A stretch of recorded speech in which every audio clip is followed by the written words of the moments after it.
In 1493, a single Spanish sailor walked onto a Caribbean beach carrying something more deadly than any army. He didn't know he had it. Neither did Columbus.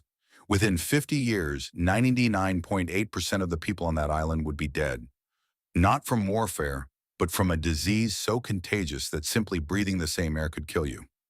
This is how the Columbian Exchange became the deadliest event in human history, and why most people have never heard of it.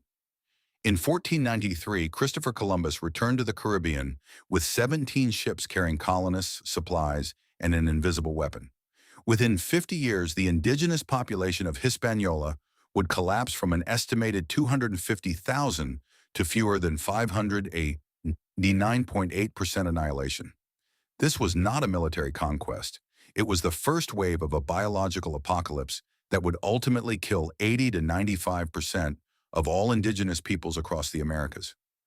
The Columbian Exchange, named after Christopher Columbus, describes the widespread transfer of plants, animals, and diseases between the Americas and Afro-Eurasia, starting in the late 15th century. Most people think of crops and livestock, but the disease transfer was the deadliest part of this exchange. While Europeans intentionally brought certain plants and animals to the New World, the most devastating transfers happened completely by accident. They had no idea they were carrying biological weapons that would reshape the world. Smallpox, measles, and typhus swept through indigenous populations with terrifying speed. These communities had no immunity to diseases that had circulated in Europe, Africa, and Asia for centuries. The result was catastrophic: an 80 to 95% reduction in indigenous American populations from the 15th century onwards.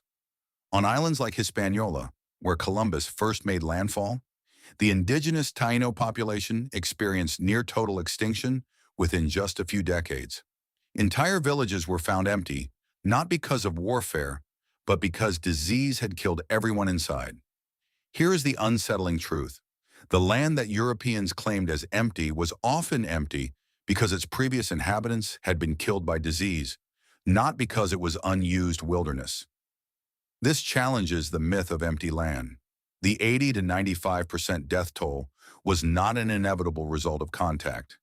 It was a specific historical outcome caused by disease transfer, zero immunity, and the rapid collapse of societies that could not mount any defense.